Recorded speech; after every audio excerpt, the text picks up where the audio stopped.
The gang, them group up in Conning. Couple of groupies to fit with. I know turbulence vibing. Higher than you niggas get. Flying white niggas flyless. Your kind is scooted up pending. Might come something new when I'm driving. Driving off the roof, no ceilings. Got a skyline view when I'm riding. Oh, gang, what's popping, man? What's happening with everybody out there, man? Top of the day. Top of the day, man. Top of the day. Y'all know financial, literacy has been taken out schools all around the world. Well, probably not in every country, but definitely over here in America and little old Wisconsin. To learn financial literacy would be something major for us. That's my color, that's come from the background that people like I and you and many other people that look like you, and even people who's not from our background. And this episode right here pretty much touched on that, it really did. Shout out to The Diary of a CEO and Big Deal by Cody Sanchez. You understand what I'm saying? Because without these two, it wouldn't be any financial literacy, popping off right now. If y'all can see it, if you would take a look at your social media, your YouTube, whatever you watch, you'll notice how, segregated it is. And I mean, segregated by content. Let's jump into this one and we can learn a lot,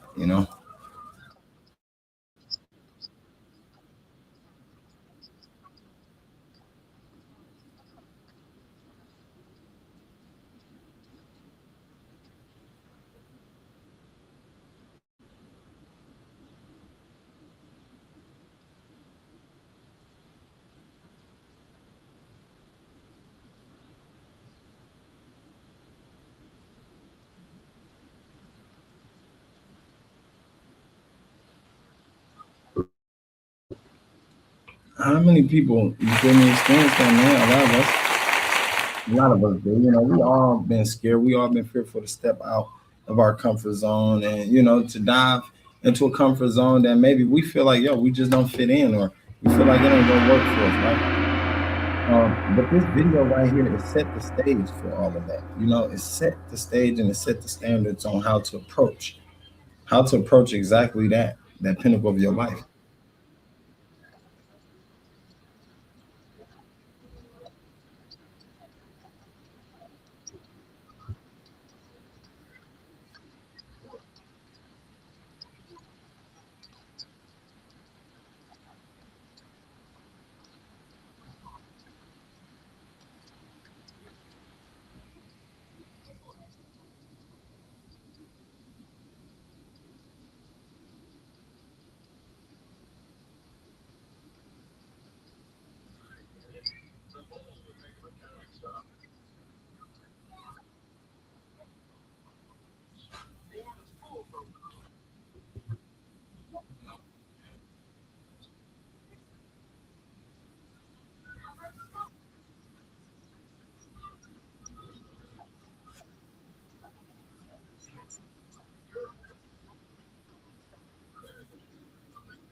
Hold on. Let me make sure y'all definitely can hear. Hold on, let me do one thing right, because I don't want y'all out there not being able to hear. I want y'all to be able to hear it just like I can hear it. We're gonna go back some, right? Because we need to hear this. It's deep. So let me rerun this. That's what we're gonna do, right? We're gonna reload that screen in. Because we know StreamYard been playing, man. When you get to dropping knowledge, they get to playing. You can get dropping anything knowledgeable. They don't want that shit to be seen. They do not want that shit to be seen. Trust you me. Here you go. Let's see what we got, big gang. We're gonna fix this screen up right here. You hear me? We're gonna hold on, we're gonna add that to it. We're gonna fix that up just like that. There we go. Now let's get back to this segment. Who are you speaking to, and what is the message that you're trying to send them? I think the everyman and woman. Maybe people like you and I when we were younger, before we had cooking with fire, y'all. I had to cooking with fire, man. Cooking with fire, because like I said, this is a financial literacy segment. I don't want none of y'all to miss. Whoever watch it, I don't. Make sure you share it, hit the like button, subscribe if you haven't to, because you feel me. You want to learn the real behind the scenes of getting rich. They finna let it loose. Any zeros or businesses, and the message is very simple. It's that I think by and large, and maybe they could feel this inside them too, we've slowly gone from a nation of owners or a country of owners or a world of owners to a nation of renters or serfs, in another word. And the idea is, what if we could take that back? And that's the whole premise of everything we do, is getting people into the owner's chair, into ownership, as opposed to letting other people be the architects of their lives. And it took me way too long to do that. And so I'm hoping that it will take other people less time if we share. Give me the persona then of someone that you believe will find value in this conversation. Like, where are they in their life? What are they thinking day to day? What are their aspirations? Yeah, I think there's sort of three humans that I picture. There's one that I call Working John, and he is basically, or she, but I just have a male avatar for this one, is sitting at a job right now that they don't really like, doing things they don't want to do for people they don't like, and building their dream and their castle. And there's a lot of Working Johns out there, man. Y'all know what I mean? It's a lot of Working Johns out there, man, who at the jobs, they don't like the jobs. You hear me? I was one of them, I swear to God, until I woke up and I said, I do not want to be working, making these other people rich, gang. Y'all can be because if they felt they asked for and made the plan to create this whole infrastructure and business, I can do the same thing too. So can you, right? So, you know, the Working John, that's one of them. They working at the job, they there because they really, you know, got to be there. They like, look, I either get paid good, or it's either I don't want to, I'm fear, you know, what's going to happen to me, right? Although your choice to be there, but they're mad about that decision, and they want a way out, but they have either golden handcuffs where they make too much money, or they have responsibility, bills that have to be paid. And so they don't really feel like they have a solution except going to find like the next best, but kind of still worse company. And then the second avatar is there's an aging population that by and large in the workforce, we say, you're over 50 or 60, like you're not getting as many jobs as you were before. Now we live until we're 90. So what are they supposed to do for 30, 40 years? And I think their evolution can be also buying a business, taking over something. Simple. Man, to the elderly, y'all can buy business. Shit, just because you ain't young like these young motherfuckers don't mean you can't go run a business. You understand what I'm saying? Because these young motherfuckers still need knowledge on how to run. So maybe some of these OGs can come in and they can grab hold of the business, grab hold to a young, hungry motherfucker, you know, and teach them the ropes in the game. That's tier 2. That's what she's talking about. Those people right there. And then listen, check out the last tier though. Becoming an owner and maybe something not aggressive as they were before. And then I think the third avatar are humans who kind of got sold pipe dreams over the last couple of years. Like, if I buy 472 houses that pay me $100 a month profit, I'll finally become financially free. Well, it takes a lot of cash to do that. Or, you know, if I have NFTs on the side, or if I go into the stock market on the side, all of which aren't rigged games exactly, but are meant to just beat inflation. And so that third group of people might like what they're doing. They just need something else on the side that's a little bit of a safety net, because I don't think our safety nets will be around by the time we need them. And you've been through your own. That's pretty much, you know, definitely. That she hit it right on the head like that. With the other people, you know, them the ones you run into, and they talking about stock, they talking about you should invest in this, you should do that, I got an NFT, I do this, I create all those things. And at the end of the day, they about just as scared, you know. They just as lost as everybody in the financial race, you know. And I don't even think that's the right race. You know, financial race is just a smart way of putting it for the, you know, the dumb ones out there. That's what they call us. They call us the dumb ones, you know. And this is out. This is what Jeffrey Epstein said. He said, man, if they knew literacy, if they knew money, they know everything, right? And that's the problem. This is why she touching us. She said, we never was taught money. Money from the corporate world to working in finance, working as a journalist, where you are now. Which one of those avatars did you represent? Well, I was definitely a Working John. So that would have been the first one. When I was in finance, I was doing well, but I definitely felt trapped. I mean, I was all those things. Should have been happy and content with where I was, but felt like the 60-hour work weeks were too much. And I didn't really like the culture of the company that I was working for. Right. I had a lot of respect for the CEO, but I didn't really fit. And you know what? I had to pause it, even though it's skipping right there, gang. A lot of times that's the case right now today. You know, a lot of people they don't like the company they're working for. They don't like, the people that's there. They don't like none of it. The people irritating, if not childish. The company, they probably don't treat you as good. Like, look around you. It depends on what state, what city you in, and how the people are, how well they treat they people of the city. For them, like, do y'all give them money? Do y'all really pay them enough? Do y'all make sure they satisfied? Do y'all make sure they can take care of the family? All the above. You understand what I'm saying? I gave it a refresher though. Had to refresh that gang because she finna pop, and I think that's where it matters most. It matters most where the knowledge is needed. Well, I definitely felt trapped. I mean, I was all those things. Should have been happy and content with where I was, but felt like the 60-hour work weeks were too much. And I didn't really like the culture of the company that I was working for. I had a lot of respect for the CEO, but I didn't really fit.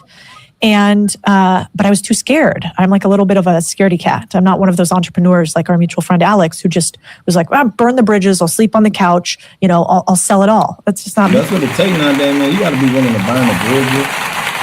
You got to be willing to walk out. You got to be willing to say, look, if they can do it, I can do it. I got the same fucking drive in me. I got the same goals. I got the same dreams. My life don't consist of me working for you for the rest of my motherfucking life. It just don't. I'm sorry. I want to own something too. I'm gonna go own a business. So why wouldn't I walk out of your goddamn job? You paying me pennies. You making billions. I'm out of here. Deuces. Adios. That's basically what she said. She was scared of that. You know how many of us scared of that? I'd be scared too because the way they're making an economy right now. But if you get the learning knowledge and then the financial literacy, we're gonna see why people ain't scared. And so I needed something where I could have like a soft landing. I could stair step my way out of a corporate job. So I started buying these small businesses with the idea that maybe one day they could just meet my costs. And then I realized, oh God, I'm thinking so small. This could be way bigger than what anybody else could pay me. But I was a working job for sure. We zoom in on that moment because I think most people listening to this now can relate to that moment of maybe hearing you speak and hearing your content online, or hearing an Alex Hormozy or whatever, hearing Gary Vaynerchuk, whoever it might be, talk about starting that business, pursuing that side hustle. But there's this psychological barrier to overcome, which most of us can't overcome. We call it fear. We say, that I'm waiting for the perfect time. I don't have the confidence. If you zoom in on that, now you've started this new journey in your life where you're creating content and you're advising people on how they can pursue the paths that you've pursued it yourself. What have you come to learn about what holds us back in that moment and the maybe the false? And look, to me, y'all, I have to pause it because what holds us back is tremendously shocking to me. If you ask me, when y'all hear what they say, what holds us back, because I've been telling people for years, like, yeah, it is. It's, come on, man, it's this right here. It's this right here. And they're like, gang, how you know? You don't even know. You definitely don't know what you're talking about.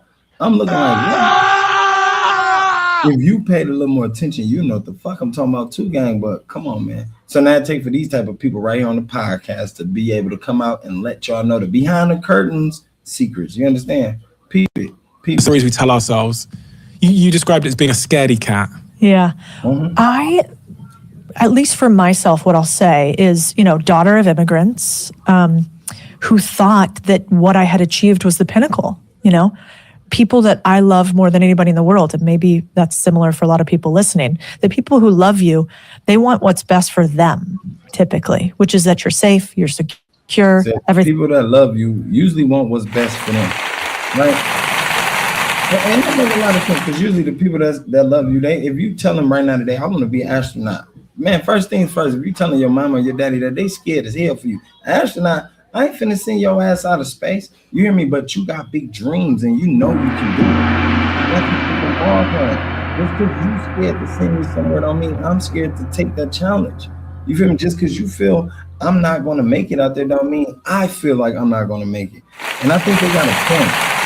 A lot of parents right now today, gang, they tell their children, you feel me? You talk to your parents about many ideas and many talents or many dreams, journeys you want to take on, and they'll tell you, look, you sure?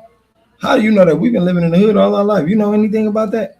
Just because we've been living here, just because you accustomed us to live here in this hood all our life, don't mean I don't know nothing about that right there outside of this. You understand what I'm saying? You feel me? They think shit, because I grew up here and I grew you up here. This is all that's it. No, the fuck it ain't. No, the fuck it ain't.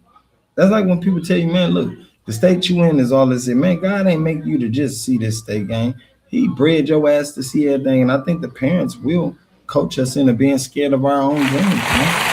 Not scared to chase who we really are. You know, but you'll never know that until you chase who you are.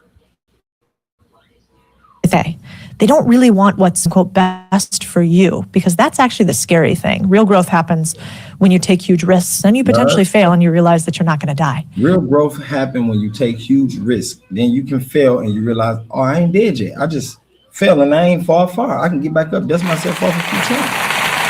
But not many people know that, and they don't know that because they people above them, grandma and grandpa, they told them, baby, don't do that, because once you fall, you'll never get back right. Your life's going to be forever done. Just because yours was don't mean mine's will. You made the wrong steps and you followed the wrong order of the guidelines and the guidance don't mean I am. You understand what I'm saying? And that's what she's saying. The parents make decisions with stuff that belief systems going. You know?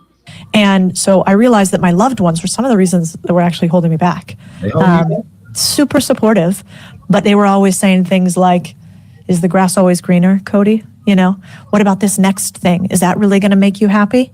You know, are you sure it's not you? Is it them? And that's the first thing they're going to try to make you think, is you? Is it you? What? You look like you, motherfucker. I've been around you and I ain't never heard none one of you motherfuckers come up with this idea. Do you think it's me? Okay, you understand what I'm saying? So, you know, I always heard that too. I read that shit in a book. I heard it on a few podcasts. They said whenever you dumping out ideas, knowledge, or whatever, and people tell you, man, that sounds crazy. I don't think that'll work like that. Like, what made you come up with that? Don't listen to them. Let me tell you why, because what you thinking and the ideas you creating, they not meant to believe or see or think it's going to work out anyway, man. Let me tell you why. They don't got a mind like you. Your mind is complex and it's designed in a totally different way. Definitely if you're an entrepreneur, you're a creator, you're an inventor, you feel me? Nowadays in 2026, we got so many people that's leading, you know what I'm saying? Not even leading, they leading in the wrong way. That ain't what I meant to start with, but they leading in the wrong way since I mentioned it. And the followers, they are following any trend. They ain't even being authentic no more. People ain't even in the trail. So, you know, getting rich nowadays is hard because if you see a nigga who do a dance and he get viral, you want to do the same dance. You want to do the same jingle. You feel me? Now you feel, oh, they did it. I can do it too. I can do it the same way and get the same. Nah, it don't work that way because it worked that way for them. Don't mean it's going to work for you, dumb. And that's what you're saying. The belief system will lock a person in to failure because of the belief system. Well, I seen them do it that way. I would do it. Man, listen, be yourself. Learn how to do it. Create a new method. Be a trend. That's the difference. You feel me? That's what make rich people the 1%, and that make all of us the rest of outside of the 1%. The rich people did something different. They did something different that the rest of the world didn't. The rest of the world followed that same old stupid trait. Rich people say, you know what? I'm gonna go off. I ain't gonna do that. I struggle a little bit, but I'm gonna bounce back with a major bounce. You understand what I'm saying? So, right. I just have that ridiculous urge to keep growing and doing more. Yeah. But that made me jump from 5 finance companies in like 10 years or something like that. Because finance companies in 10 years, man. That's what that pain did to a person. Y'all know what Elon Musk pain did to him? His dad used to beat him. His dad was a drunk. He used to beat him, tell him how stupid he was. You never be nothing. You ain't gonna be this. You ain't gonna be that. He ain't tell him, look, son, you can't fall in this lazy stage. You got to get your ass up and get on your feet. You got to go do something. He told him, you ain't gonna never be shit, nigga. I don't give a fuck how lazy you be. You ain't gonna be shit no way. So you might well stay lazy, nigga. You feel me? Elon took that to the head. He used to get beat at school. Shout out to Elon Musk, you understand? He used to get whooped at school because he was a nerdy motherfucker who had issues with socializing with people. He wasn't a regular kid. He couldn't socialize regular like all the other kids. You know what that drove Elon to do? Become one of the richest people on earth. You understand what I'm saying? That type of pain drive you somewhere. Your parents hate you. Your family don't believe. That shit drive you somewhere, make you feel like, you know what, I'm going to show these motherfuckers.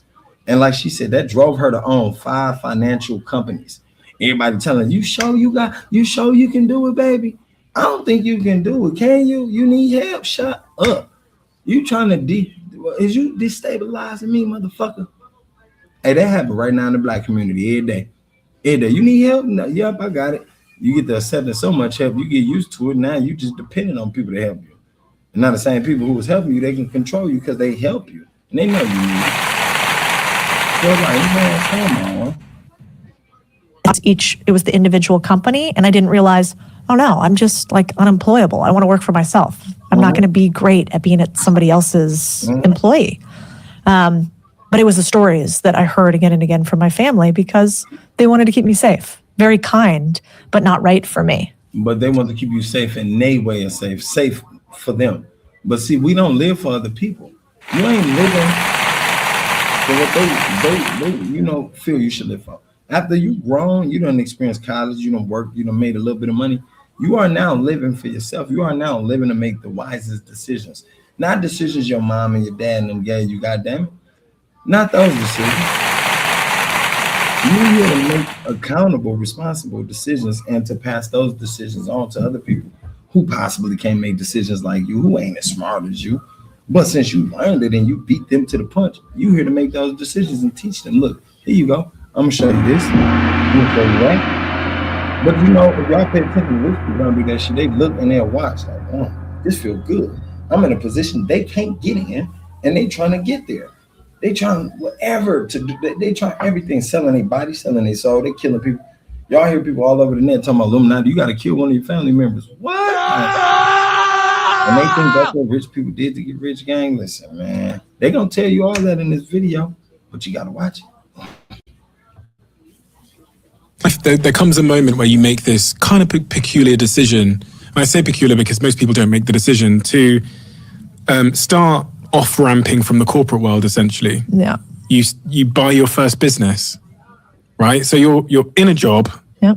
And while you're in the job, you decide to buy a business. Yep. Did you have loads of cash when you did that? You know what people do when they in a job, gang, I ain't gonna lie. The first thing they do when you in a job, me and my wife, we was talking to this lady, one of the housing people, and they was like, hey, ain't it always a good thing to look for a job while you got a job?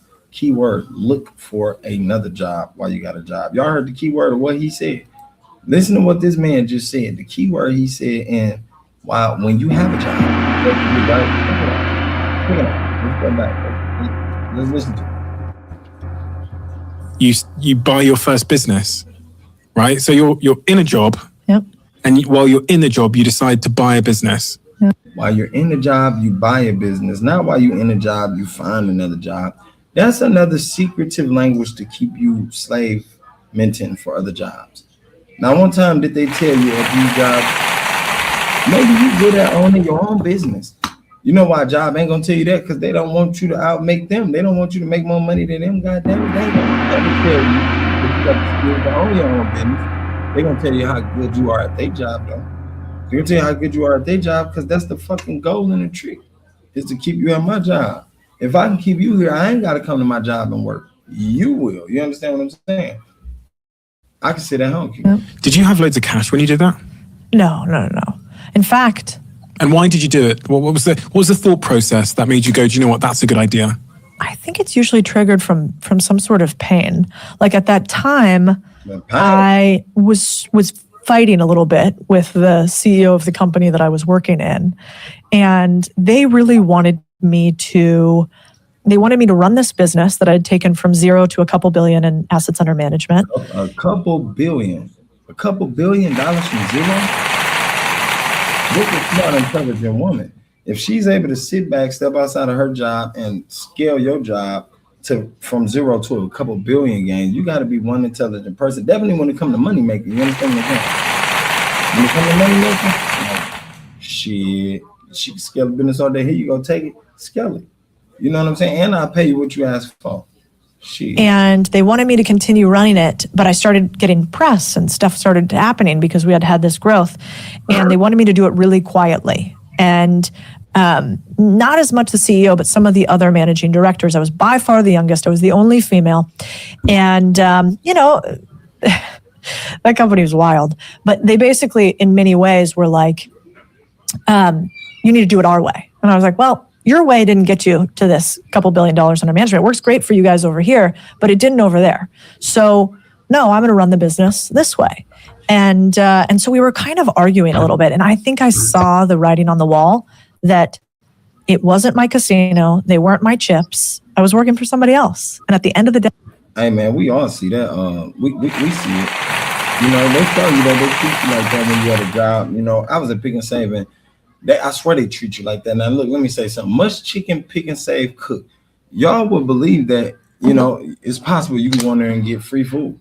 Y'all make a lot of money. You hear me? Y'all make a lot of money. Food stamps, regular cash. Y'all cook a lot of chicken. And look, I'm gonna tell you something too. They waste it.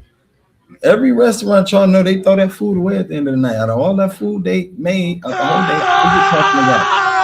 day, do y'all know how many homeless people out here, gang? How many starving people, starving kids, starving families? I remember, you know, at a job, my boss, it was a while ago, he got mad. He docked me and the manager's pay because we gave out a meal. It was a lady and she had some children with her, like 3 or 4. They was hungry as hell. We seen them outside our restaurant for 2 days, right? We brand new company, just open, right?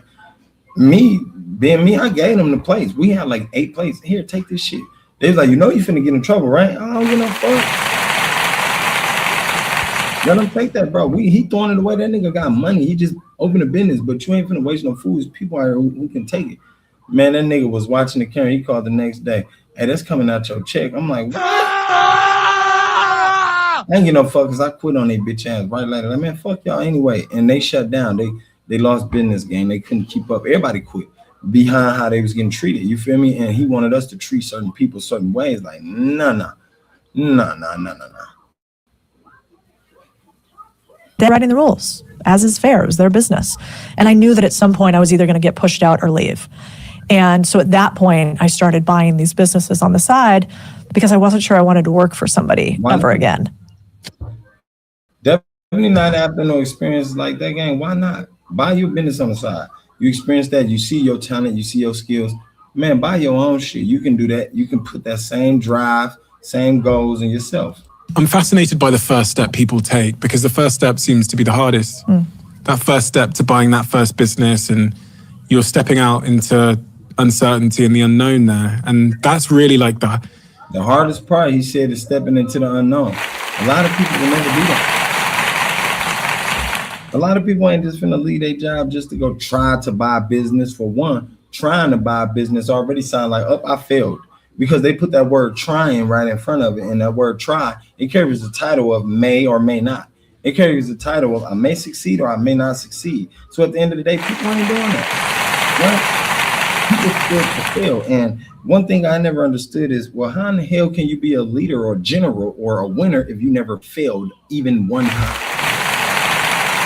Name one person on planet Earth you know who started something and they started winning right out the gate and never lost, never had a reset, never had to stop and pick back up, never had to get back on the wagon after they fell off. Name them. I'm winning. Because it ain't one. And every billionaire around the world can tell you that. Every billionaire around the world can tell you that. Elon Musk said it out his own mouth, and he the second richest person on planet Earth. So if you can find somebody that's in front of him that told you, hey, yo, the moment I started something, it started blowing up right away, then I'll be convinced. It just don't work like that, though. I could give one thing to the audiences that have listened to me for the last 10 years on social media and on this podcast. It would just be the answer to taking that first step, like out into, like you did at 29, 30 to buy that first business. Talk to me about specifically that first one. What were you looking for? Yep. What was your thesis? And I guess, how did you learn? How did you learn about buying, as you call them, boring businesses? Yeah. Well, I had a benefit, which is as a journalist, I sort of infiltrated finance. I'm not technically as intelligent. I'm not a financial modeling guru. I'm not a lot of things that people are in finance, but I'm pretty decent at asking questions and then figuring out who are the right people that could get me the answers. And a lot of people ain't good at that right now. They're not good at that, man. How many of y'all out there good at asking questions and getting the answers that you need? You ain't, because you need help prompting the question. First off, you feel me? If you come in too direct, you definitely ain't gonna get an answer. And then if you're dealing with somebody who really ain't into giving answers, say you're dealing with a rich person who ain't finna give you no information. They jealous, they envious. They like, no, I don't want to give you this information. You might get richer than me. You do that.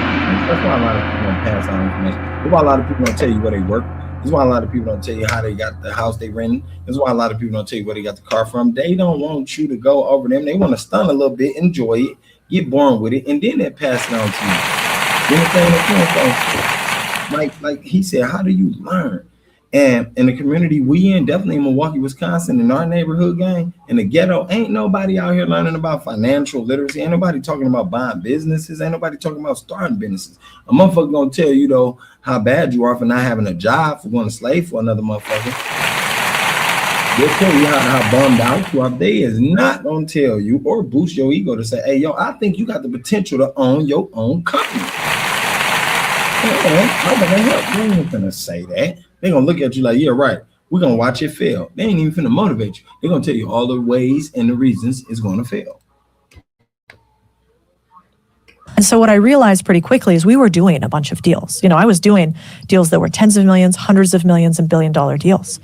And I don't know why it took me so long, but I realized there's no difference, like materially, between $1 billion, $100 million, a $10 million deal, and a $1 million deal. And if that's the case, then I bet if I have a couple $100,000 or $10,000, I could do a much smaller deal. Wouldn't I be able to do the exact same thing? So I saw behind. How many people think like that, though, man?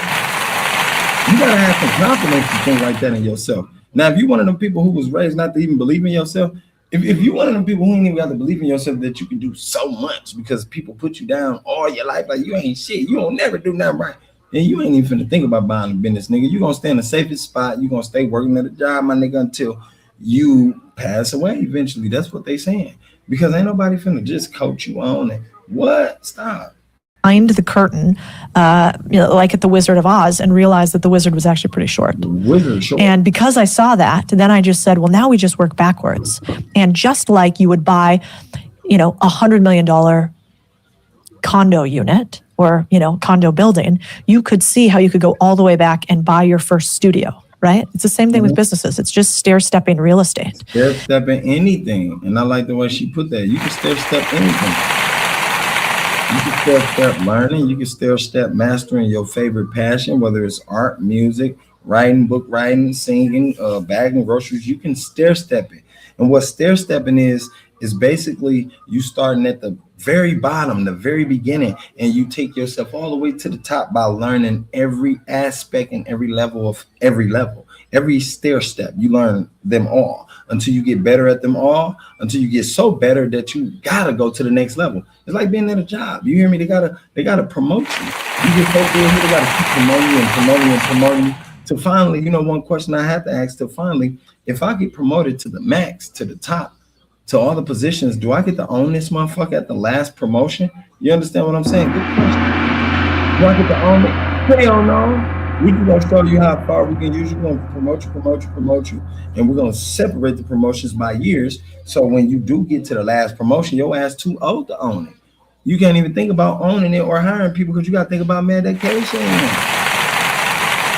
Nobody got you like that, gang. So they tell you right away, nah, you don't need to own your own business. That shit gonna take you too long. What you can do is come right here in my kitchen, flip them burgers up in there, because I'm tired. I'm finna kick off my feet, go home, watch TV, but you keep flipping them burgers. You stay in this motherfucker 24 hours, and I'll pay you a little bit. I'll give you a little bit. Now, what I'm gonna make is a couple million. I'll give you a couple hundred. I know you trying to buy a new bed, but I'm finna buy a new house. I'm gonna give you a couple hundred. You can get that little bed, and I'm gonna buy 5 beds. That's how they doing you, gang, because when you check the bank account, you take your bank account, you see the difference. You're like, whoa, hold up. How did they start their business anyway? How am I here? Now let me repeat. Let me redo what they did. Let me mimic it. Let me mirror it. Remember, she said that. She said, how can I mirror these companies I'm selling deals for? Because if they selling $1 billion deals and I'm doing them for them, I'm the middleman. Maybe I can save me some money and do the same thing. I can go buy a company myself and do the same damn thing. And don't let them talk you out of it, y'all. At the time, my biggest constraint was not knowledge. I knew how to do deals. It was time. I was working 60, 70 hours a week. And so one of the first deals I did was a laundromat deal because I figured, well, you don't need somebody to run it full time. And it was a $100K transaction. And so that automation business. That's an automated business. Right now today, they're talking about an automated business. Y'all know what's the next biggest automated business? Y'all know? AI. AI is the next biggest automated business. AI is the next biggest business that you don't even got to be there to run. AI run itself.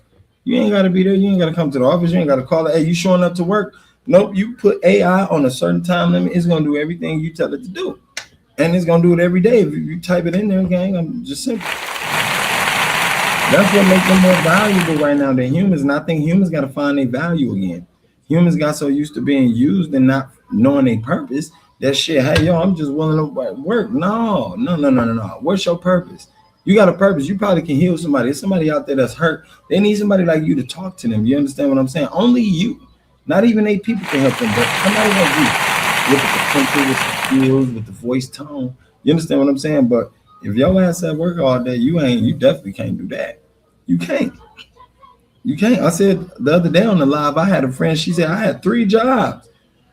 But you got 3 kids. Now, the first question I said, damn, how much time you give it to shorties? How much time you give it to your kids? You at work morning, noon, and night. What time of day are you with the kids? Oh, they good. Grandma got them, and then their uncle get them, and then next the sister get them, and then my auntie get them. I said, so when they with you? When I got to change clothes? What the fuck? That's 20 minutes in between each job. So you never there. You hear me? So you never there.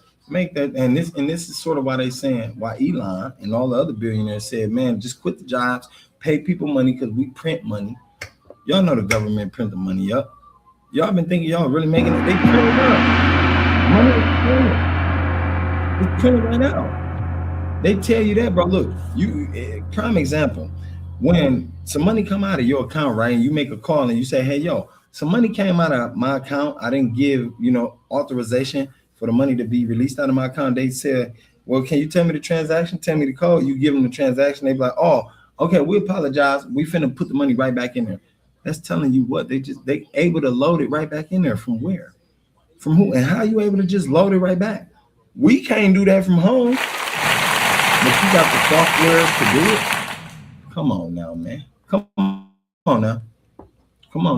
Interrupt me, and I could buy a little business like this, and that business could keep running even while I wasn't there, and I could have an operator that could probably help me with anything that went sideways. Where did you find a laundromat to buy for 100K? Was it a website? Did you know the guy? Or know the guy. So basically what happened for my first deals, I didn't have a framework. So it was just, hey, I do these really big deals. Could I do a smaller deal? And if I could do a smaller deal, what would be the easiest small deal to do that would be the least risk? And so at the time, I knew a guy that was running a couple of laundromats. So I basically said to him, hey, if I find one for you, will you help me operate it? And he knew how to do that. So the very first question, simple. You feel me? Got to give it around the platform. You see, sometimes it's the women, they know the question to ask. They know how to get ahead. They know how to, but then they easy to use, like she said, in the corporations. The corporation, the job she was at, they seen she was so smart, so talented. They seen how easily she made the money. It was something they couldn't do as a whole company. Y'all mean y'all can't pull in billions? Like, that's crazy. Allow this one young lady to come in and pull billions in for y'all. So she like, wait, same thing. Hey, I know a dude who owned a business. I'm finna holler at Chuck. Hey, Chuck, I know you got that laundromat, right? So what if I did this and I bring and we make that? Chuck like, shit, man, I'm tired of running that motherfucker anyway. I got a few of them. Hell yeah, we can do that. That'll help me. That'll save me. I ain't gotta come here on Sundays. I just go to the other ones. You hear me? Because I done got this to you and you paying me until it's paid off. Simple. I'm talking about easy math, man. First one we had is in California. And that's one of the secrets to this is 2 things. First, you have to learn how to do deals, which is not really that complex. We just make it sound complex in finance because financial lingo is like the moat around how we make money, right? The less people speak our language, the more we can charge them, which is the secret. Y'all heard it. The less people know financial literacy, the more you got to pay for knowledge of it. When I was going to court, going for custody battles and shit. The lawyer, before I came 3 years, they like, dude, what is he talking about? He's angry, he's upset. And it wasn't that I was upset. I was trying to let them know what's been taking place. And I think I know exactly what they was doing now that I know law terms, now that I know court terms. They were basically playing. They knew I knew what I was talking about. They like, yo, you got to use the right terms. You intelligent, but we need you to say the correct word. So when I finally went to get some law guidance, they told me, they said, hey, yo, look, you're gonna have to get you a lawyer. $1,500 retainer fee. Is $3,000 total. He gonna come. He gonna represent you at the end of the case, gang. Then you got to pay him the rest, right? I'm like, cool. When I get in there and I explain to him everything I'm saying, he like, let's slow down right there. Stop right there. I'm gonna tell you where you've been going wrong at for the last 3 years. In court, we use court terms. We don't use neighborhood terms. We don't use street terms. We don't use African American terms. We don't use white terms. We don't use Chinese people. We use law terms, law context and terms. And I'm like, huh? What's that? He broke it down. So when you say she did this, that means this in a professional setting. You don't say, oh yeah, they ran up. No, that means this. And what you do, you take that context of that setting of word, you take it to the court, and then you ask them, hey, they're gonna point you in the right direction. I was like, oh shit, I'm in the brief. They're gonna find out. So I understand, like, once you learn knowledge, because how many people you know around you gonna teach you financial literacy, how to get rich? Come on, be serious, man. Nobody they'll teach you how to go get a job. And you know what they'll do? They'll teach you how to get a job that's lesser paying than the one they at. I ain't gonna lie to you. Great. Then the second aspect was how to run a laundromat, right? Like, I don't know, machine breaks, what am I going to do? And so then I had this guy who knew how to run these, and I could just find the deal for him, close the deal for him, and be the cash for him. Why did they sell to you?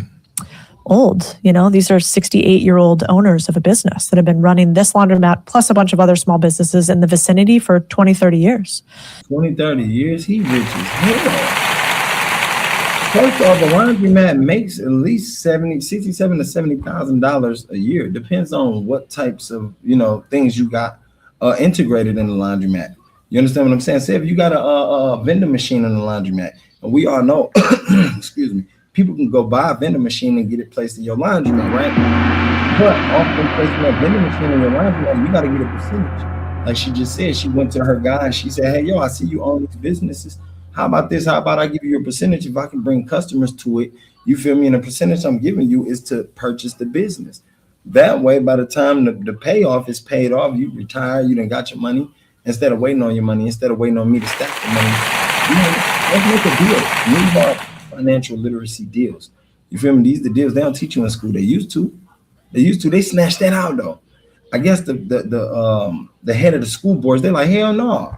We finna operate with that financial literacy shit first. We're gonna let them learn that other bullshit. The Christopher Columbus found in America and all that other shit.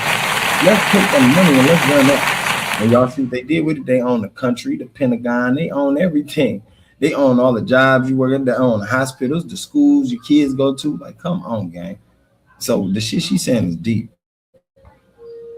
Can you imagine running your podcast for 30 years? It'd probably be fun, but by the end, you might be open to selling. Now imagine you had a laundromat for 30 years. You're dealing with broken machines, or there's somebody who's homeless messing around with some stuff. At a certain point, you don't even want to continue with a profitable business. And this is where people get it so wrong. All the time on the internet, people love to tell me, no way would anybody sell a business. That business made $67,000 in profit. So I bought it for $100K a year. Did 67,000. And people on the internet do one of two things to that. They go, no fucking way, it didn't happen. And why would somebody sell? And like, did you give them a bad deal? Hey, half of the people that's on the internet saying what she said they do, these people don't even know nothing about buying business. First thing they do, they speculate. Honestly, they jealous and a little envy because they didn't do it. They mad, they upset. They like, shit, I would have did that, but that ain't gonna work for you. And the second group of people go, that's a terrible deal. I'd never do that deal because you don't have enough profit in that for that to be a business, not a job. Well, of course you ain't gonna do the deal, motherfucker. You ain't had a dream and you ain't got the money to do the deal, nor the inspiration. They're gonna tell you, I would never do that if I was you. Shut your dumb ass up. You ain't gonna never do nothing. That's the point. You can tell me what you would have did. You feel me? You ain't me and I ain't you. So those are the two things. And to the first one, I'd say, in the US right now, there are tens of millions of small businesses for sale that will never sell. And I tell a story about my Uncle Eb, who had a small business that was exactly that he closed down, which, by the way, costs you money. as opposed to selling because he had no idea his business was sellable. You see what I'm saying? And that's knowledge nobody know, gang. You can sell your business even if it's not doing well. You can go and sell it. Get rid of it. Because at the end of the day, it's gonna cost you to close it. It's gonna cost you to close it. It's gonna cost you to close that business. Like, so why, you know what I'm saying? Why sell it? Even if you ain't made nothing, sell that motherfucker. Somebody else gonna find potential in it. They gonna scale that motherfucker. They gonna grow it. Like many businesses that I had before I did this, I shut down instead of selling them. I didn't even realize that, even though I was in finance. And then to the second group, I'd say, you start with a small business that probably isn't the greatest business for you to own long term, but businesses are like real estate. You can turn around and sell them after you get in the game. But I think of these businesses, I call them gateway drug businesses. They're the, once you learn how to do a deal, you'll never see the world the same again. It will change your entire perspective on everything. You will.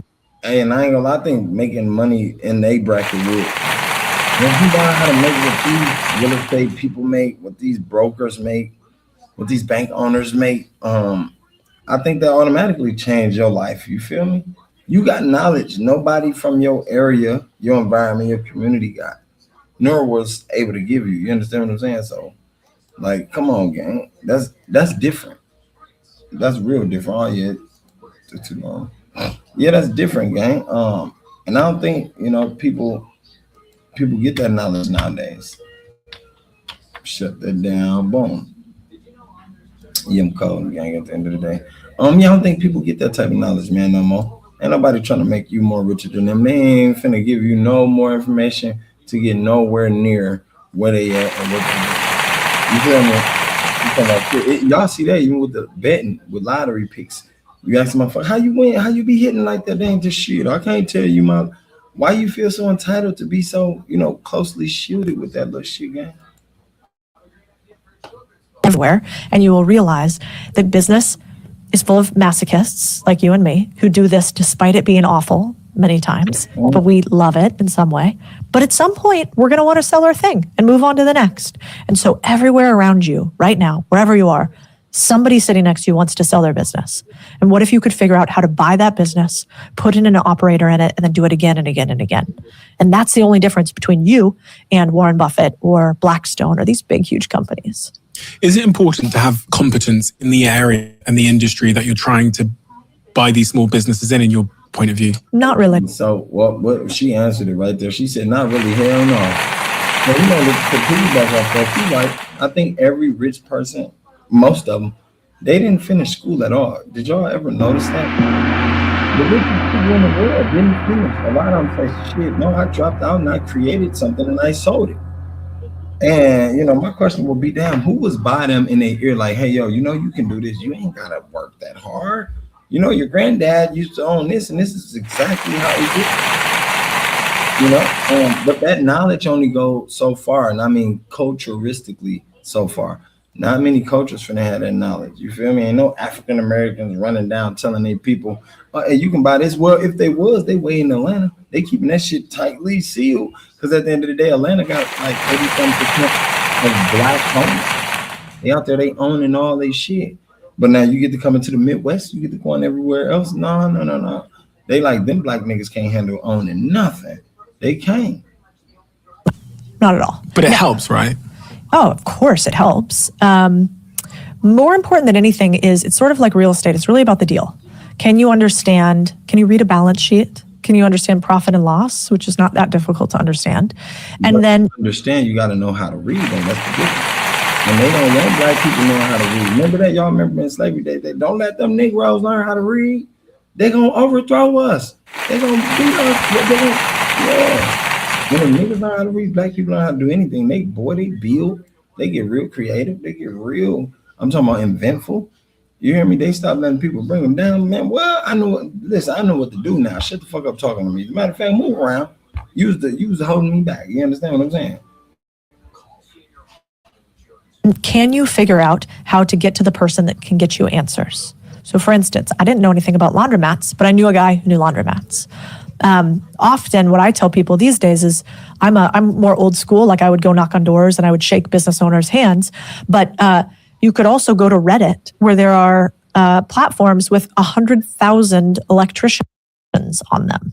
And so if you wanted to buy an HVAC company, which is like heating, air conditioning, and often electricity, I would go on there and I would try to find electricians in my local area, and I would ask them questions, and I would pay them for an hour consult to figure out how to run this business. I think we forget in this day and age how easy it is to get the information that we want. Hey, y'all ain't lying. She definitely ain't lying, man.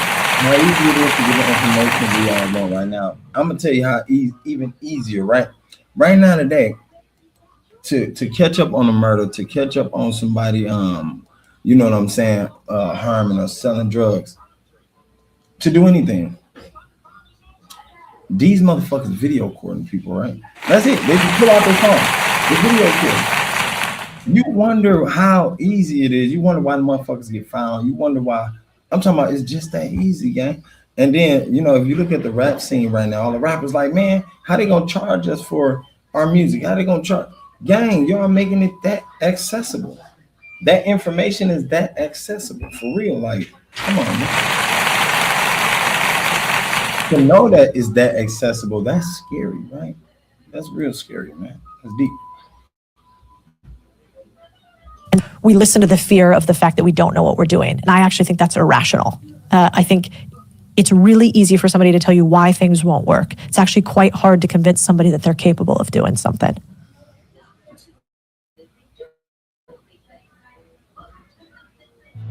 Hello, my name is Adam Ferrari, and I'm the CEO of Phoenix Energy. I look forward to you joining us at our next webinar where you can drill deeper into our bond offering. We currently offer 2 investment opportunities, a private placement bond offering for accredited investors with target annual interest rates between 9 and 13%. Also, we offer a registered bond offering open to both accredited and non-accredited investors with rates ranging from 9 to 12%. Our daily production rates have risen as high as 39,000 barrels of oil per day. We've sold more than 10 million barrels, and we're just getting started. Look at they're trying to. What if I don't have 100K? You had 100. Convince a nigga to sign up for their job. They got the ass telling you, "Hey, yo, come work for us. We know so much money.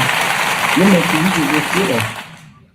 And we got this whole podcast telling everybody, "Look, drop the companies, drop everything you doing right now. Don't be a slave.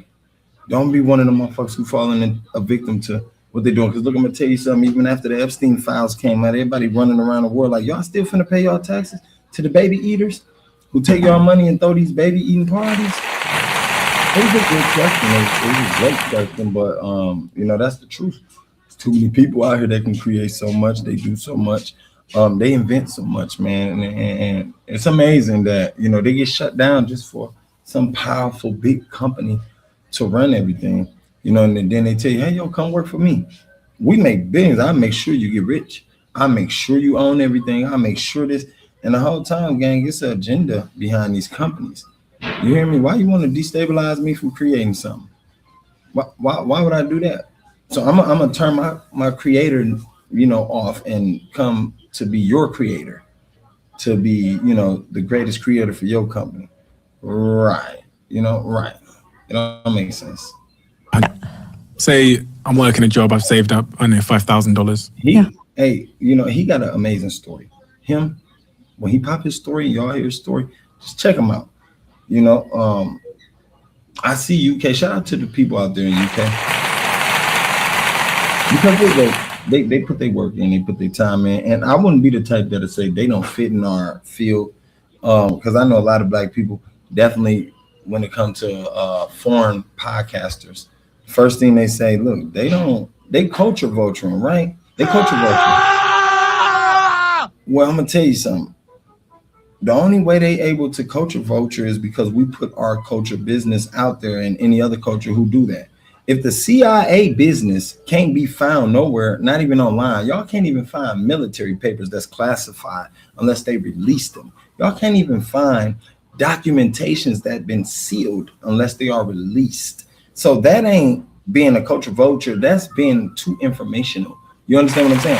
If they can find this and you can't find something about them, that shows you who's the culture vulture and who's not. Right now, my nigga, the government, the CIA, the Pentagon, they got patents and they got spy malware on every AI design, on every television design, because they got the patent to. You feel me? Definitely once we put this law of threat in, you understand what I'm saying? You got no choice but to give your rights, full rights, ownerships of whatever you got that we feel we can utilize up to us. We can spy on y'all. We're gonna let you know. We're gonna tell you it's for this, but we also made a little loop in there, you know, that means really it's for this. And right now today they doing that, gang. You know, so it's like, why would I work? What? Y'all making money to fund this? Why would I ain't with that, you know. And I think that's where Anthropic went. For those of y'all that see the AI battle, it's kind of scary, you know, because the bot got a lot of power. The people that want the power is the people that, you know, want to harm the most. The people that want the power is the people we seeing dropping bombs on motherfuckers. They killing the kids and everything. If you in the vicinity of where they dropping this bomb on the people they so-called terrorists, man, I feel bad. I remember when they said that on the news that he said, look, we finna drop bombs on y'all. Y'all better stay in the house. Y'all better don't come out. The other dude who came to he said, if I was anybody over there, I'll live underground. I'll go try to dig a hole in the ground. Listen, man, them the people that want the motherfucking AI.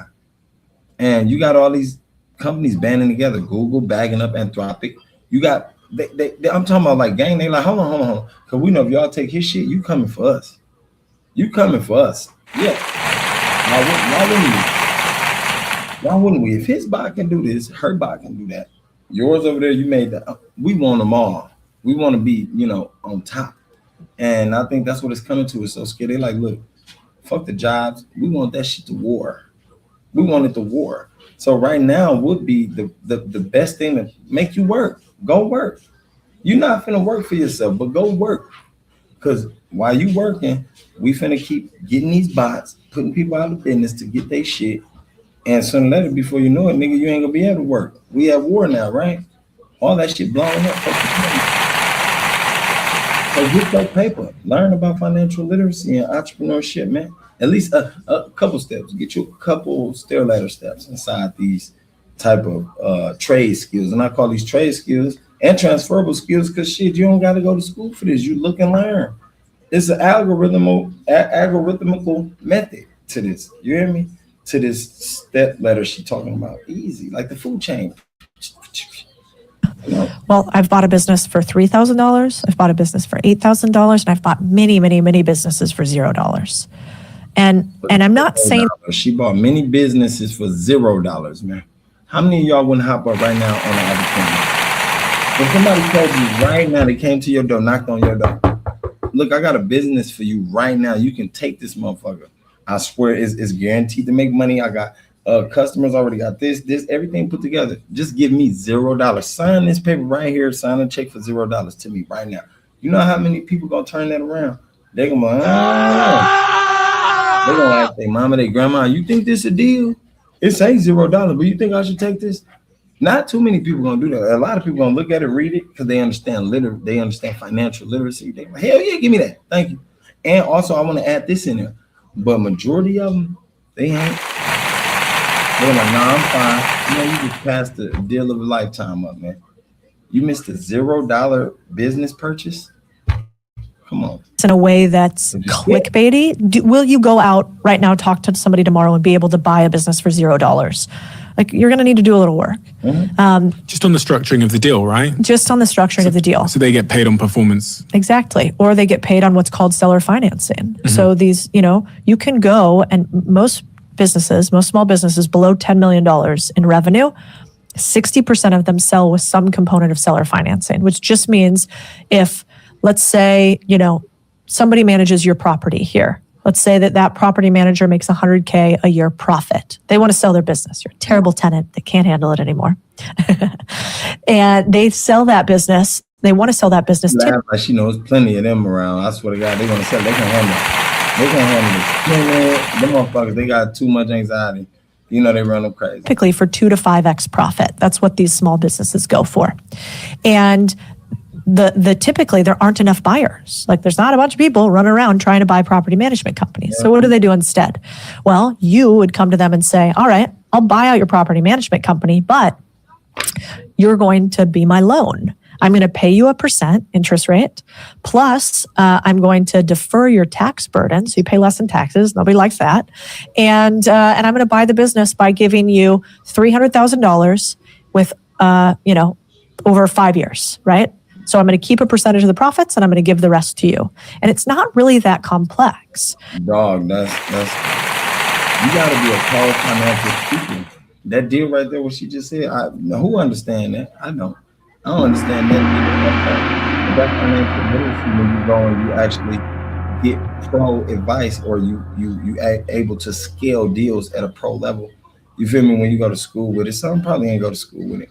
Elon mentioned that too. He's like, man, I think he learned a few things without even having to go to school, which made him become half billionaire he is. So, but when you just want to, like, you study, you want to get somewhere farther than you ever went, or you just, like she said, finally put the belief in yourself and stop being scared of what everybody was telling you, gang. That might fail. Or you being scared of, like, man, this is all I got. Due to the fact you scared that this all you got, you might just do fail. You understand what I'm saying? You ain't giving yourself a clear open door to really show your full potential. Definitely not if you like, I don't know, what if it don't work? That what if it don't work just took you down 50%. You understand what I'm saying? So you said that girl, she did all that taking down. She like, you know what? I'm gonna take this money, I'm gonna do it anyway. Fuck that. This is my last year. I got to do it. I know I can do it. I can run it. I can become bigger than the company that I work for. Fuck. It's really what happened in real estate before we had Zillow and Redfin and all of these sites that made it super normalized to sell real estate. As you said a second ago, the real key here is knowing the art of the possible as it relates to deals, the way you construct your deals so that you win. Yeah, 100%. Basically. Well, and I think the truth of deal making that people forget about is that it is one of the very few things where it's never a zero-sum game. Yeah. So if I go to sell a stock, I hope that when I sold the stock, I sold at the right time and you bought at the wrong time, right? Mm-hmm. Like that's what we hope. Mm-hmm. In buying and selling small businesses, that doesn't have to be the case. I could sell my property management company to you. You could pay me 3x profits, and I could say, but if the company increases revenue by X amount, which I think it will with these tweaks, and I kind of help you a little bit, how about you pay me $400,000 instead of $300,000? That's a real business-minded model. You feel me? You go, damn, how can I scale this? You feel me? Exponentially. And that's what it is, when you think deep like that, and not just take everything for icing on the cake level. Because a lot of y'all do that. Y'all will be like, look, I'm gonna get the surface of shit, and on the surface of shit, it look like this is what it is, and I'm gonna go with this. I'm gonna run with this body. It might take long, but you could have got more results. You could have got a lot of more answers that could have led you somewhere you wanted to be, gang. And I don't think people be willing to put that work in. They be lazy as a bitch. Either don't believe in themselves. I think they don't believe in themselves. That's what it is. Not talking about. But people feel they feel from family beliefs that have been set. You feel me? Like she said, her mom and her people them used to set them in it. But Darla, what if they don't accept you? What if it fails? Like, it'll fail if you keep putting them fucking thoughts in my head. Now, if you please get the fuck back. Let me attend to this. Let me feel the failure so I can understand why I failed, and I can come back stronger than before. You feel me? It's like beating a video game. The first couple times you can't beat that level, you get to playing it over and over again then until you find out why you ain't beating that level and why you can't. And then at that point, you find out the methods to beat that level. You understand what I'm saying? The only way to find that out there is if you really continue and you really want it. That's the difference. That's the difference. You would go, great. If you hit those metrics, no problem. That'd be an awesome deal for me. So there's plenty of ways to make sure it's a win-win. But to your point, this is why people are poor, because nobody teaches us the language of deals. And if somebody taught us not how to negotiate our salary, that's fine, but how to negotiate for equity and ownership, the world will look. She said how to negotiate your salary, that's fine. That's what they're teaching people now, how to budget your salary. That's negotiating your salary, gang. That's why she like, that's all right. Let's just put half of your money up that you make on the check. So if you make 800, make sure you put 400 up right away. If you make 800, put 400 up right away because you don't want to be spending all of it. They got this thing now where marketing and advertisement is one of the greatest greatest businesses to have, because you can make something look like something. They do it with food all the time, right? They'll put the burger right on the commercial. It look big, juicy. It look like it's dripping, and the sweat and shit make you hungry to the point you're like, you know what? Let's go get that, y'all. We finna go buy that, right? You get what you're doing on TV, the whole meal, fries, the soda. First off, when you get the meal, your mind is already expecting deliciousness. The commercial made and primed you to believe that it was gonna be so fire. Then you get there, the burger fucking ugly, the bun small, they missing toppings. You feel me? Like, come on, gang. The juice you asked for ain't the juice, it's a soda. You don't drink soda. You hear me? The fries you got cold as a motherfucker. Then they gave you another piece of something you allergic to. Like, you know what they treat you to do, though? They treat you to spend that money. So now the money gone. It's in their pocket. It don't matter what you got, motherfucker. You got the look. That's what they was trying to sell you. They weren't trying to sell you the product. They sold you the look and you bought it. So when you get the product, you complain, man, this shit was nasty. I never go there. And we do this all the time with food restaurants. But man, that shit was nasty. I ain't going back there. I never purchase again. But right away, when it's time to, spend some money on some food, we get hungry. You know where we go? That place we said we'd never go. I ain't gonna lie, that place we said we'll never go. I ain't been to Popeyes. I ain't going back to that. I ain't been to that bitch. Oh my mama, I let them hoes have that. Hey, y'all can have that bitch. This bitch gonna get ran to the ground anyway. Different, but that's not in the big picture's incentive. It's really good for the little guy, not so good for the big guy. Come on. Beware of day trading options. It's basically a lot of this shit is staged for the little guy, not the big guy.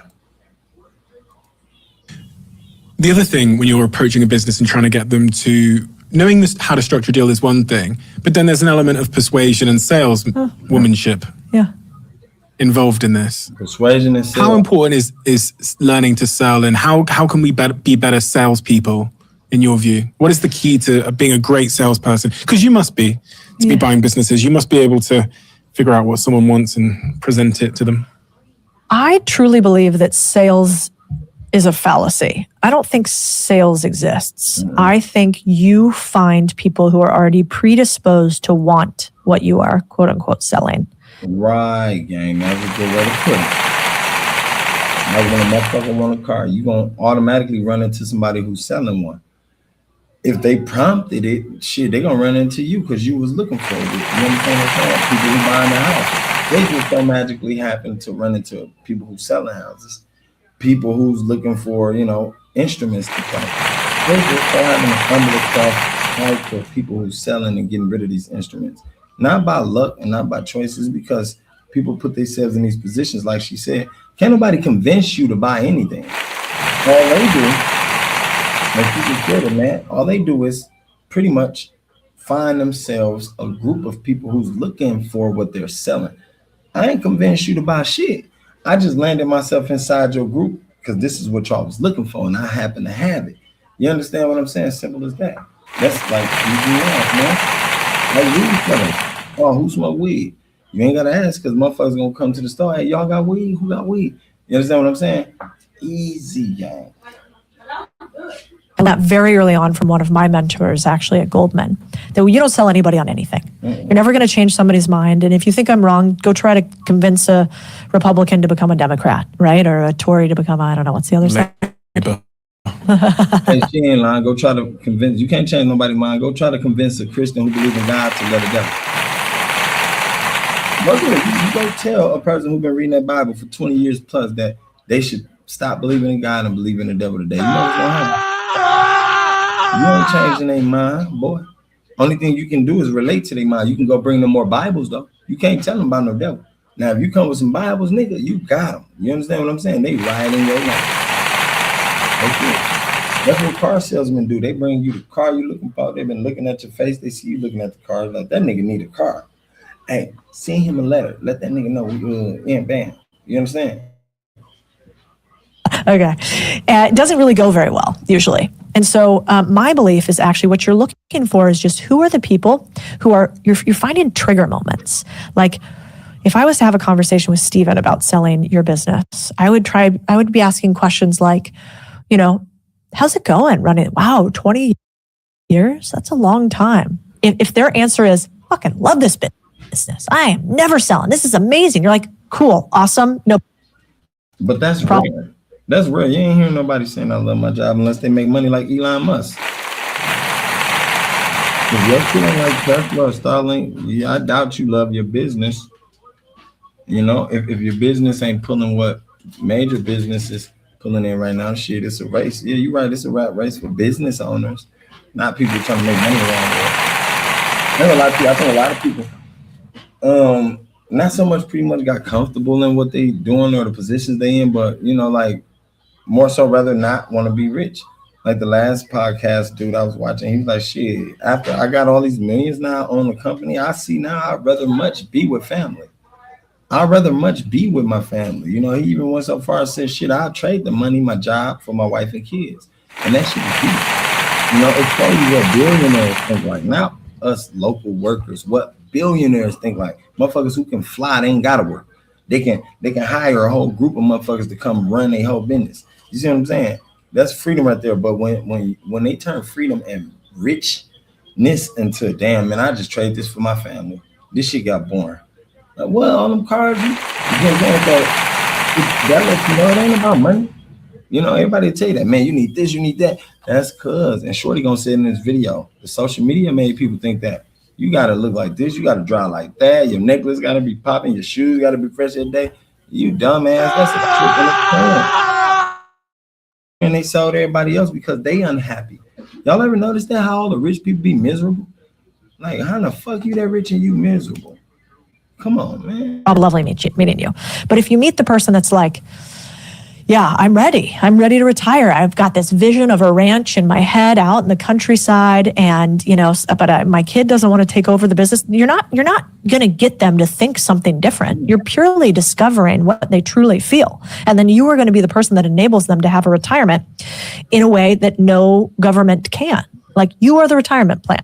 And so she said, you gonna enable them to have a retirement. You are the retirement plan. Because you talk to them, you see in their face, they want to get rid of the job. Man, it's so many business owners right now today. You know, like I was working at Sonics, you know, and the lady was just HR. She was saying, you know, she was finna purchase the one that's up here in Milwaukee, Wisconsin. She been working with corporate, and you know, they talking. The people who run it and own it now, they don't want it. You know, they like, it's not enough money up here for them, right? So this lady, she's like, well, I find that an opportunity for myself. Like she said, you find people who want to get rid of the business, who tired of it. She like, this is an opportunity for me. So she talking about getting it, but at the end of the day, when she get it, she already pre-stressed out from being an HR gang. She ain't gonna be able to run that shit. She's gonna be getting herself.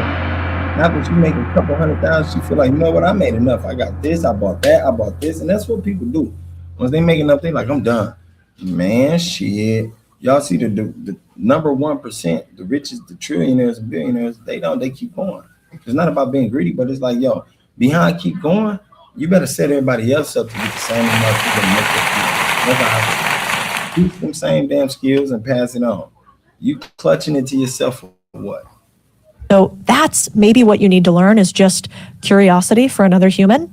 And then you need to understand what a motivated seller looks like. And a curiosity for another human and a motivated seller. Ain't nobody got that shit in them. Motivated seller looks like somebody who's ready for their next adventure, whatever that may be. And if you can find those two things, then you find the people that actually, yes, they want what you're selling. Now, what you actually do have to convince somebody of, and I hope you're true about it, is that you are going to be a good shepherd. If you are going to be their retirement plan, you better not go broke, right? You better actually be able to take this business and run with it. And so that is one part where you have to convince, like, why should I sell this business to you, Stephen? How are you going to take care of my business? And that part really, again, comes down to curiosity, making sure that you're setting yourself up and the seller for success. Which make a lot of sense. You know, some people can run you a good script, but they're not setting you nor themselves up for, you know, success, for achievements. And that's fucked up. Not rocket science. If I'm gonna play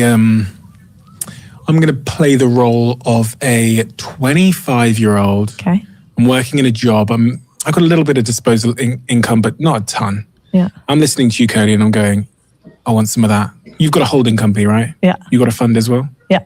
How much roughly the revenue of the holding company Rough. 70 million. 70 million. So your holding company does about 70 million revenue. You got a Holding company, boy, they bring in 70 million a year. All right, man. How many of y'all out there want that type of money and make that type of money, guys? There's some of y'all that'll kill for that money. I ain't gonna lie. We seen them kids kill for 1,000 in Chicago, but 70 million? Yeah. fund as well. Yep. How big's the fund? Small, 10. Okay, so 80 million combined. 80. I want to get to where you are, but I'm currently working in a job. I'm 25 years old. I've got, I don't know, $7,000 in the bank, £7,000 in the bank, whatever. What would you recommend my first step be, Cody? How do I get out of this job? Yeah. Well, the first step, if you're going to do it like a pro, I'd say this, which is, I'm not a tell me pro. what you do for a living. I do content. Perfect. He snapped, he said content. That's what a lot of people do, like content. You're a content creator. You understand what I'm saying? No wonder when did he sit down with a person and ask the same question, like, how would I scale what I'm doing? How would I scale my money? How would I scale my business? How would I scale my mindset? Because in order to scale a business, you got to have a bigger mindset. You can't be, a nigga who like to just buy Jordans all day, but you like, fuck this. Every day, I do run a business, but every day I'm giving everybody $100. We all going to buy Jordans. Yeah, and I'm taking it out the company money. You feel me? And everybody applauding you. You can't do that. You got to discipline yourself, like for real. But we don't know this. Let's keep going and learn. So if you do content for a living, what I'd say is don't buy a laundromat. I talk about laundromats. I actually need to change that. I need to tell somebody I bought a different first business because it's a terrible business to buy. It just was my first one and it's very easy to understand. So I'm like, if you can't understand quarter, machine, close, clean, don't buy a business, any business. Just forget. Damn, that sounds easy. Quarter, machine, close, clean. You feel me? That sounds pretty easy to understand, but I appreciate the fact that she did say that because a lot of business owners or, company holders or, they don't firm holders, they don't tell you that shit. They leave you to walk the bottom line from that. Be like, that was a good investment. Go ahead, do your thing, man. I see you. I'm paying attention. And the whole time they like, that shit finna fail. You feel me? And she came back like, no, don't buy one, but I'm gonna tell you what to do though. Forget you heard me talk about anything. And so that's why I talk about laundromats. But if I was gonna do it the pro way, I would say, you should use your unfair advantage. And if you're in the content business, don't buy a boring business in the traditional sense. Look around you. It's something I call my personal P&L review. So I would basically look at, what do I spend money on already? If you're in content, you probably spend money on ad purchasing, right? You'd probably spend money on video production. You probably spend money on, maybe you rent a set space. Yeah, after a while, you do got to spend it on video production. But from the gate, I think, I go the other route. I want to learn video production then because then if I learned it, I only got to spend money on the equipment. Now I know video production. So if I get the video equipment to do video production, I ain't got to pay a video producer for his equipment and his time. That's 2 payments. You understand what I'm saying? That's 2 payments. It's like you say, okay, now you working for somebody. They taking money out your check that you working for them for, and you paying taxes. Then you got to pay gas taxes. Then you do this. They killing us the whole time. You know what I'm saying? You ain't finna own this and make me purchase it from you and give me just a little bit. Fuck you. That's smart. Like, come on. You have all these expenses around you. And what if you could turn 1 or 2 of those expenses into an asset, not a liability, thing that makes you money, not a thing that costs you money. And so, I did a deal back when I was doing more video production in my last company where I bought a podcast and video production company. And I did that deal. Nah, that's the smartest shit right there, man. For the content creators. I see the content creators, they go by that house, like the content house. And I understand that. They give people space to create, you feel me, to unleash some of their greatest ideas and their greatest inspirated, frameworks of the mind. But for the most part, I think you should buy a production company because out the videos I'm producing, out the videos I'm creating, I'm producing myself. And I probably even go so far after I make a little bit, I pay some people to run my producing business. You feel me? And that's the smartest thing. And that's how you scale. You gotta scale, be around people, or you can't be in a place you can't scale, that don't allow you to scale, or it gives you so much distraction to scale. Like she said earlier, your job, and they'll keep pressing you. And you always had this business to run a crayon shop. You feel me? You even went so far to go all across the world finding colors that your state don't carry. You feel me? Like, so you want to run this motherfucker, but due to the fact you over here stuck, you can't. Your ideas drain energy, drain everything. Shit, man. Man. It's like, take the leash off your neck. Don't be scared. Run at it. Give it a go. Basically for $0. I think I put $10,000 down for that deal that ended up doing about $300,000, $400,000 a year, because I just said, I know like 5 or 6 other people that could use your service. I'm going to like double your revenue by introducing you to these people. And I pay you, let's say $3,000 a month now. What if we're just going to wipe that out if I can hire these other people and you're going to give me 25% of the company or whatever percentage it was? That's what I would do if I was you. So if you're young. But see, to know that, you got to have a mindset. Don't I ain't gonna lie. She totally right. She totally correct about everything she's saying. But if you don't know that, I'm gonna tell you from the hood. If you don't know nothing like that, you just can't get up and do that. You ain't even gonna think like that. Your first thing is you probably go get a vice that you used to get you out of this situation or something like that. Or if it ain't, you probably go try to invest in something that you don't know nothing about. You ain't got no business of, and you lose all your money. You know what I'm saying? And I think she referred to that with the stock and shit like that. Like, people will be so desperate that they're rushing to something that look easy. And nowadays in the world we live in, I think everybody trying to do that get rich scheme easy shit, right? It's showing more and more that it don't work. It's showing more and more that also you ain't got to work all your life to get rich, but it's just showing more and more that don't work, man. That ain't gonna be the filter. You got to really put some potential and work out there, not hard work, but just potential and work. Be relatable, basically. Look around you and see what you pay for and what you currently utilize already, and then try to get a percentage of that business, if not buying the whole thing. And that's sort of the pro way to do it, as opposed to car wash, need to go learn, totally different market. You can do the second. It's just a little bit riskier. So I'm working in content, 25 years old, $7,000 in the bank. I realize what you've just said, and I go, I'm at a marketing agency. We book a lot of studios. Yeah. So what I'm going to do is I'm going to approach a studio space, try and do a deal with them, and then I'm going to send clients their way.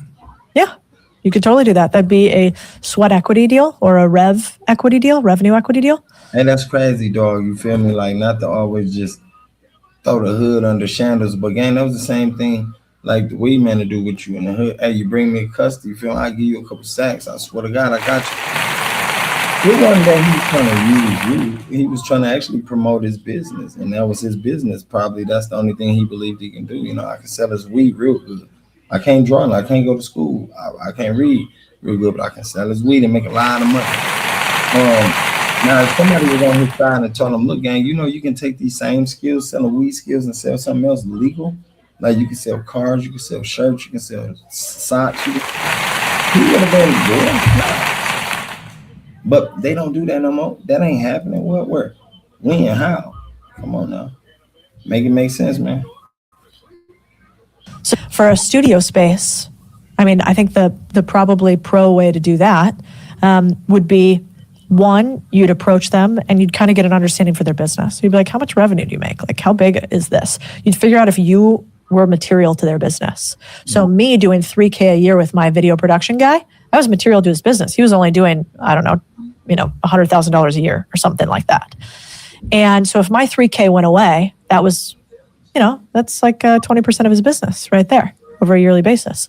So if you go to a studio production company and they're like, yeah, we're doing $7 million a year and you're paying them $3,000, you're like, all right, cool. Anyway, nice to chat with you. Or you could say, who's the owner? How long have you been doing this? And you could dive into it. And the other side of the coin is you might find out that the owner is 70 and you become buds with the owner. And the owner loves when you come in because you're kind of like young and you learn about what he does. And then you ask who's going to take over the business. And then you might say, hey, I do this other thing, but I would love to sort of be an apprentice to you in a way and potentially buy your business using future profits. And you can sort of like stay on and we can stair step our way into this. But would you be open to that? Like leaving your legacy to somebody like me? That's real knowledge, man. That little bar right there she just dropped. That whole bar, I had to let that play because like if I would have broke it up, you would have never understood how she was coming, and exactly the pitch. The pitch was, I understand you. You relating to what the owner feel. He ready to get rid of it. Probably want to spend more time with his wife. Probably want to spend more time with the grandkids. A lot going on in life. You don't know, right? So you just offer this pitch of, look, hey, yo, look, I'm gonna make sure the business lasts. I'm gonna make sure we sell great. I'm gonna even make sure I'll be the reason you retire, and I'm gonna pay you while I'm still scaling the business. What do you think about leaving a business to somebody like me? I'm focused. I'm driven. I'm willing to scale it to its max. What do you think? Hey, right? And that's a good pitch, gang. Instead of saying, look, I'm gonna take your job. I'm finna move you out the way. This mine's. I ain't paying you shit, old man. You old anyway. It's time for you to give up. You feel me? Nah, that ain't how we do business, gang. That's just not it. But what she said is correct. And so you could do it that way too. But I think it is learn. It goes back to kind of the smart question you asked, which is like the two avatars are who's listening to this right now, and then that's. It goes back to learning. It goes back to knowing, and not really just knowing, but who you know. It's a lot of people, they used to say that back in the days, like, it's not what you know, it's who you know, right? And I don't know if that's the saying no more. I'm not sure. It's the same question to the people listening that you're going to ask the owner. What sort of avatar is the owner? And how can you become the solution to what that avatar is looking for? How can you become the son to the father? How can you become the buyer to a really anxious seller? And then you can get your deal done. As she got facts, man. Those are facts. Those are facts, man. Facts that we can't, in no hood. Not in my hood, not in your hood, no hood. I ain't gonna lie to you. Right? Can't lie. Why do you think most people don't ever reach financial freedom in their lives? Do you think it's a psychology thing, a mindset thing? Obviously, let's take, the very practical elements out of the equation. So, severe hardship, poverty, all of those. Check this out. Check the results of this output response of what she answered when he said, why do you think most people don't reach financial freedom? Right? Kinds of things. Yeah. But people that are in that sort of middle layer that are comfortable, why do they never, some of those people never really reach a point of financial freedom? I think humans defer to the paths they've seen before them. I think so often we follow in our father's or our mother's footsteps. And that's why I think the internet's really powerful, is you have an opportunity to now choose the family footsteps you want to follow into. So one, I used to think it was just a knowledge gap, but then I went to this event and I was talking to my friend about it, and she said that the facilitators did something really cool. It was a group of women, imagine like 40 women in a room, right? And they're there to talk about finances. And in this room, they said, okay, everybody close your eyes. And I want you to picture money right now. And then I want you to turn your body into the shape you feel when you hear the word money, right? And so. What shape y'all think everybody turned into, gang? Just a quick question. Like, what shape do y'all think they turned? When I heard it, I was like, I ain't understand the test. I ain't get how they was doing it because I'm not a financial literacy class taking motherfucker. I don't know the language, like she said. I don't speak the money language, right? So learning the money language after watching this, I'm like, damn, what shape did everybody take? I want to know, they said, think of money and fold yourself into a shape. Like, damn, that's different. I ain't never heard no shit like that. Women, all eyes closed, they take whatever shape. And she goes, now open your eyes and look around. And, my friend was explaining to me how most people in the room were like fetal position. They were like they were like really close, somewhere on the ground, some were covering their eyes. So in a room. It looked scary as hell. What? Nuh-uh. That looked like they was probably scared of money. To me, like, when you think of money, you're supposed to be excited, happy, warm, joyful, run into it, shit. I'm thinking of money, fucking a pool full of money or something like that. You know what I'm saying? A room full of money, and imagine it. You can't know that. I don't know. But to be like, eyes blocked, I don't know what the hell. What was wrong with that? Room of 30 relatively successful women, their reaction was like attack, shame, guilt for money. And she was like, and she was standing there with her arms open wide, like, give me the money. And when I think about my relationship with money, it's the same thing. I'm like, if I think about money, I'm like, yeah, it's over here. Like my hands are up, like I am here for it. But most people have this weird emotional attachment to money. And so I used to think that people on the internet, I like Tony Robbins, but like Tony Robbins or whatever, who do a lot of the motivational stuff, I kind of didn't get it. I'm like, just give me the tactics. Skip the other thing. Right. Just show me how you got there so I can get that motherfucker. I like how she said that. Fuck all the other shit. They come tell you, don't get evil-hearted. Don't treat people wrong. Skip that. Teach me how to get rich and we can move forward. And then I realized that most people have really bad stories that they tell themselves about money. And you could tell, it'd be interesting, your next speech, you could try it. I tried it at one of mine, same thing. Men and women holding each other like they're being beaten when somebody talks about money. The average human feels that way. And so I think... How do you think humans feel that way, though? Like, when it comes to money, that's... Why do people feel like they're like guilt shame behind having money? Like, I heard other people say that. Other rich people say that. They say some people don't feel entitled to being rich. I'm like, what? And I don't mean like totally entitled, like it's mine because I think you should. You should be like, hell yeah, I deserve millions. You feel me? That's how you post it. That's what the Bible says. The world is yours. Anything you ask for, if you ask, you shall receive. Simple as that. You feel like I don't deserve that. I'm not worthy of that. I can't make that much money. Is you shit? I never felt like that in my life. I swear to God, I ain't. What? Shit. It all comes down to what we believe, which is hard for somebody in finance like me to say, It comes down to what we believe, man. She couldn't have said it clearer. I gotta run on that. She couldn't have said it clearer. It comes down to what you believe. One of mine, same thing. Men and women holding each other like they're being beaten when somebody talks about money. The average human feels that way. And so I think it all comes down to what we believe, which is hard for somebody in finance like me to say, Typically, I would think, well, if you knew what to do, you could just do it. But that's not the case. You have to believe that you can do it. And simple, man. You got to believe that you can do it. It don't matter what you know. It don't matter what you know. Right now, today, there's so many people in the world with talents. They got skills. They got dreams and all that shit, hopes. But if they don't believe in themselves that they can do any of the things that they think about or any of the things that they drum about, gang, you think they gonna do it? Do you think they gonna do it? They're not. They ain't gonna get it done. You understand what I'm saying? And then what make it so bad that people in their community gonna be standing right there telling them how goofy they are. How goofy they are. They ain't gonna be cheering them on. They ain't gonna push them. They're gonna just tell them like, look, dog, if I was you, I would have never did. They goofy. Like, what? They gonna drive my fucking house. But and the only way I can figure out to get more people to believe that they can do it is to show more people who are super normal or in fact below average doing the damn thing. But if I had the answer to that, that'd be the $1 million question. I read a stat in the US that only 1 in 10 people dies wealthy in the US. What? Only 1 in 10 people dies wealthy in the US?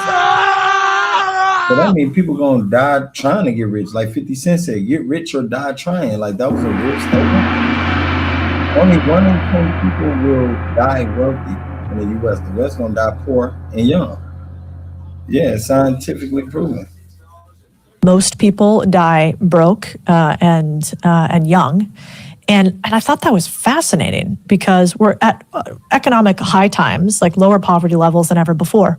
But still, most people die at least without extra cash to pass on to the next generation.